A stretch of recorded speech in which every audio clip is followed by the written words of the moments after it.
Bismillah, alhamdulillah, wassalatu wassalamu ala rasulillah. Vazhdojmë përsëri të hedhim dritë me historinë e Musait dhe të Banu Israilve. Mbas vështirësive të panumërta me të cilat u detyrua të ballafaqohet i dërguari i Allahut në shkretirën e Sinait, i Madhi Zot për t'ja ngrohur zemrën dhe për t'ja ngazëlluar shpirtin, i cakton një ditë në të cilën do të mund të bashkëbisedonte me Zotin e tij. Sipas mufesirinëve të Kur'anit, Allahu i Lartësuar cakton që Musai duhet të agjeronte një muaj rresht në mënyrë që të vlerësohej shpirti i tij. Pas një muaj që sipas mufesirinëve të Kur'anit përkojnë me 30 ditë e muajit Dhul-Qa'da, Allahu i Lartësuar ia shtyn takimin edhe 10 ditë të tjera, të cilat përkojnë me 10 ditë e para të muajit Dhul-Hijja. Edhe siç kuptohet, e folura bashkëbisedimi me të Madhin Zot ndodh në ditën e Kurban Bayramit, sipas kalendarit islam. Allahu i Lartësuar na përshkruan këtë fakt në surën Al-A'raf kur urdhron edhe thot: "Wa wa'adna Musa 30 leylatan wa atmamnaha bi 'ashrin fatamma miqatu rabbih 40 lejla." Ne Musait alayhi salatu wasalam i premtuam se do t'i flisnim pas 30 netësh. Në fakt Allahu i Lartësuar në Kur'anin famlar përmend netët edhe jo ditët. Kjo ndoshta për faktin se sipas kalendarit arab, sipas kalendarit hënor, përcaktimi i kohës bëhet nëpërmjet netëve dhe jo nëpërmjet ditëve.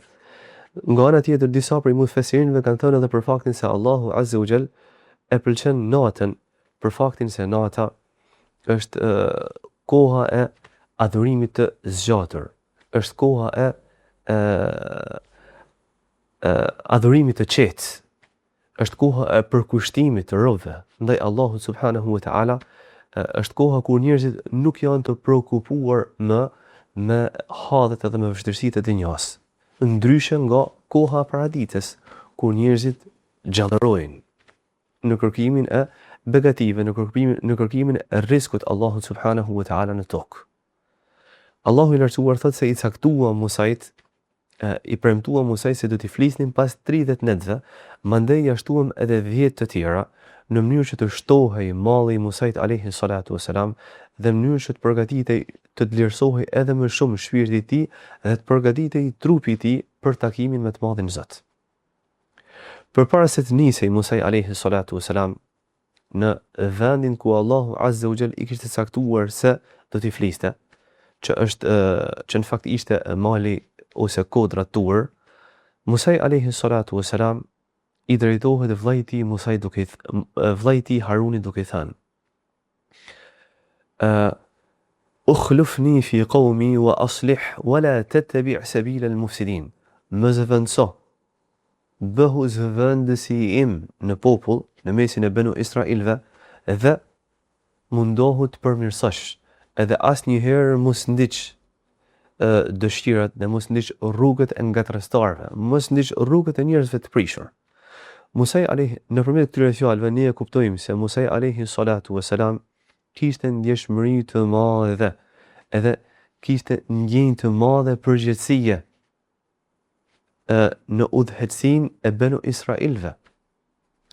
Për më tepër, Musai alayhi salatu wasalam, duke njohur tabiatin, duke njohur natyrën e këtij popull, i drejtohet vllait i tij me ato fjalë, jo se kishte dyshim në aftësitë e vllait i tij. Por Musai alayhi salatu wasalam i drejtohet vllait të tij me këto fjalë në mënyrë që tregohet syqel se ai më së miri e njihte tabiatin e Banu Israilve. I drejtohet vllait të tij të përmbahet udhëzimit të tij, edhe të mos pasojë dëshirat e njerëzve të prishur, të mos lëshojë pa. Kështu, Musai alayhi salatu wasalam niset drejt malit Tur edhe për 30 ditë, mandej për 40 agjeron, në mënyrë që të vlerësohej shpirti i tij, dhe pas 40 ditëve, pas 40 netëve, Allahu subhanahu wa taala i flet të dërguarit e tij. Allahu i Lartësuar e përshkruan këtë fakt përsëri në surën Al-A'raf kur urdhëron edhe thot: فلما جاء موسى لميقاتنا وكلمه ربه قال ربي أرني أنظر إليك. Në momentin kur Musa i erdhi në vend takimin, në kohën e caktuar, pasi foli me Allahun e lartësuar, u mallëngjya pa mas, edhe duke mos qenë i Zotit i vinte fre për mallimit, i drejtua Allahun subhanahu wa ta'ala me këtë fjalë. O Allah, më shfaq në mënyrë që të shoh. Allahu i lartësuar ju drejtua të dërguarit e tij duke thënë: "Lan tarani, walakin inzur ila al-jabal fa in istaqarra makanahu fa sawfa tarani." Ti nuk do të mund të më shohësh në jetën e kësaj bote, kuptohet? Por shikoje edhe shikimin tënd mbi kodrën, edhe nëse kodra qëndron para madhështisë time, atëherë edhe ti do të mund të më shohësh. فلما تجلى ربه للجبل جعله دكا وخر موسى صاعقا. Por Allahu i lartësuar na bën me dije se në momentin kur Allahu filloi të shfaqej kodrës, atëherë kodra u thërmua, u bë hi edhe pluhur e tëra. Ndërkohë Musa alayhi salatu wasalam nga tmerri dhe njëkohësisht nga madhështia e asaj çka pa, i rat fikët. فلما أفاق قال سبحانك تبت إليك وأنا أول المؤمنين. Në kohën kur edhe një herë i erdhën ndjenjat, atëherë Musa alayhi salatu wassalam i drejtua Allahut subhanahu wa ta'ala me këtë fjalë: I lartësuar dhe i patmeta jeti o Zot, unë kthehem me pendim tek ti dhe jam i pari i atyre që besojnë se ti nuk mund të shihesh në jetën e kësaj bote. Çfarë mund të përfitojmë prej këtij pasazhi kuranor? Së pari faktin se Allahu i lartësuar shihet, por Allahu i lartësuar ka vendosur ligje, sipas ligjeve universale që Allahu i lartësuar ka vendosur në jetën e kësaj bote, është fakti se njeriu nuk mund ta shohë Zotin e tij në jetën e kësaj bote kalimtare. Kjo fal aftësive të tija trupore.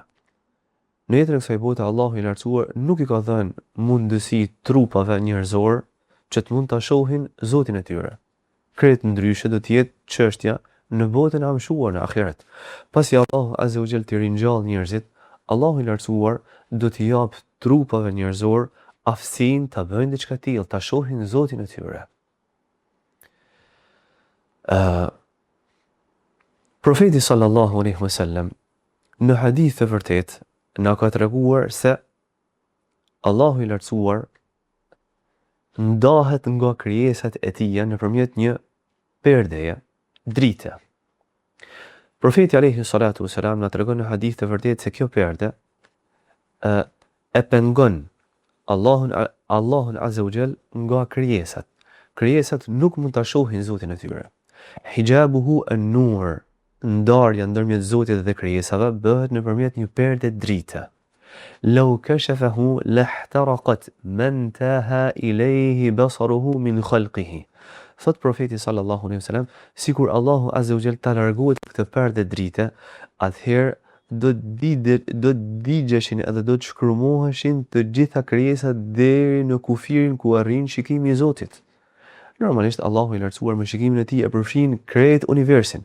Prandaj sikur Allahu ta largonte këtë perde drite, do të shkatërroheshin, do të digjeshin të gjitha krijesat. Megjithatë, profeti alayhi salatu wasalam na ka lajmëruar se besimtarët do ta shohin Zotin e tyre në botën e amshuar, do ta shohin Allahun azza wa jall në xhennet. Madje shikimi i Zotit tyre do të jetë edhe një ndër begatitë më të mëdha të xhennetit. Në hadith të vërtet, profeti alayhi salatu wassalam tregon se kur të shfaqet Allahu azza wa jall në botën e amshuar në xhennet, besimtarët nuk do të përjetojnë kënaqësi më të madhe se sa kjo. فما أوطوا شيئا أحب إليهم من النظر إلى ربهم عز وجل. Nuk do t'u jepet banorëve të xhenetit kënaqësi më e madhe se sa shikimi i Zotit tyre. Begati mbi begatit. E si mund të jetë ndryshe kur zemra ngazllehet me një pamje të bukur prej pamjeve të kësaj bote? E çfarë mund të flasim kur syri të shoh Zotin e bukurive? Një ndër emrat e Allahut subhanahu wa taala është El Jamil, i bukuri. Kur kanë krahasuar bukurinë e Allahut azza wa jall me bukurinë e krijesave, dietarët siç është Ibn al-Qayyim ka thënë se ky raport është si raporti i dritës së qiellit me dritën e diellit. A krahasohet drita e qiellit me dritën e diellit, ashtu nuk krahasohet bukuria e krijesave me bukurinë e krijuesit të bukurisë. Prandaj edhe begatia më e madhe që do të marrin banorët e xhenetit do të jetë begatia e shikimit të Zotit të tyre. Në hadith të vërtet përsëri profeti alayhi salatu wasalam tregon: Innakum satarawna rabbakum kama tarawna hadha al-qamar. Ju, o besimtarët, do ta shihni Zotin tuaj ashtu siç e shihni këtë hënë. Bëhet fjalë për hënën kur është e plotë. La tadamuna fi ru'yatihi, nuk do të keni kurfar pengesi ta shihni Zotin tuaj. Mandej profeti sallallahu alaihi wasallam na ka nxitur duke na thënë: Fa in istata'tum an la tughlabu ala salatin qabla tulu'i shamsi wa qabla ghurubiha faf'alu. Nëse keni mundësi të tregoheni të përpikt me faljen e namazit të sabahit dhe me faljen e namazit të ikindis, bëjeni diçka tillë. Ky hadith është nxitës për ne. Pse? Ai i cili tregohet i përpikt në faljen e këtyre dy namazeve bi idhnillahi te baraka wa taala do të bëhet prej banorëve të xhenetit. Ashtu siç thotë edhe profeti sallallahu alaihi wasallam në hadith tjetër, men salla al-bardaini dakhala al-janna, kush i fal këto dy namaze, që bëhet fjalë për namazin e sabahit dhe namazin e ikindis, do të hyjë në xhenet. Edhe kush hyn në xhenet bi idhnillahi te baraka wa taala do të gëzohet me shikimin e Zotit të tij, që do të jetë begatia e begative. Megjithatë, Musa alayhi salatu wasalam nuk mund ta shoh Allahun e lartësuar. Pse? Sepse në momentin kur sheh në mal, kur e hedh shikimin e tij tek mali, i cili është simboli i qëndrueshmërisë edhe i madhështisë, ky mal thërmohet. Në momentin kur Allahu azza wa jall fillon të shfaqet paksa, e çfarë mund flitet për Musain? Musa alayhi salatu wasalam edhe çdo njeri është i paaft ta përballoj shikimin e Allahut të lartësuar në jetën e kësaj bote, siç e përmendëm. Prandaj, në momentin kur Musait i kthehen edhe një herë ndjenjat, mbasi i rat fikët, i drejtohet Allahut subhanahu wa taala me këtë fjalë: I lartësuar qofshi o Zot, unë pendohem tek ti. Allahu i lartësuar na tregon nëpërmjet këtij ajeti kuranor edhe edukatën e lartë të pejgamberëve të tij me të madhin Zot. Musa alayhi salatu wasalam kthehet tek Allahu me pendim megjithëse nuk kishte bërë kurfar gjinohu. I kërkon falje edhe kthehet tek Allahu me pendim vetëm pse kishte kërkuar diçka e cila nuk mund të arrihet në jetën e kësaj bote.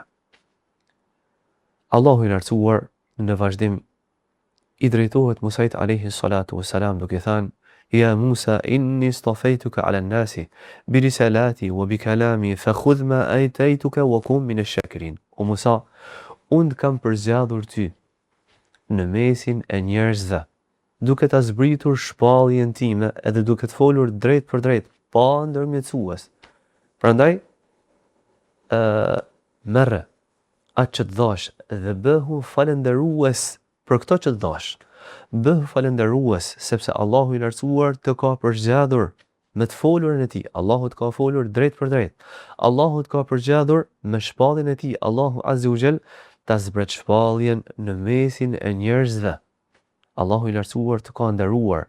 Megjithëse nuk mund ta shohësh të madhin Zot, tregohu mirënjohës.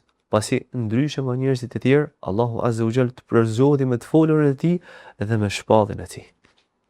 Elus Allahun azza wa jall t'i bëj të dobishme këtë që thamë. Deri në takimin e radhës. Assalamu alaikum wa rahmatullahi wa barakatuh.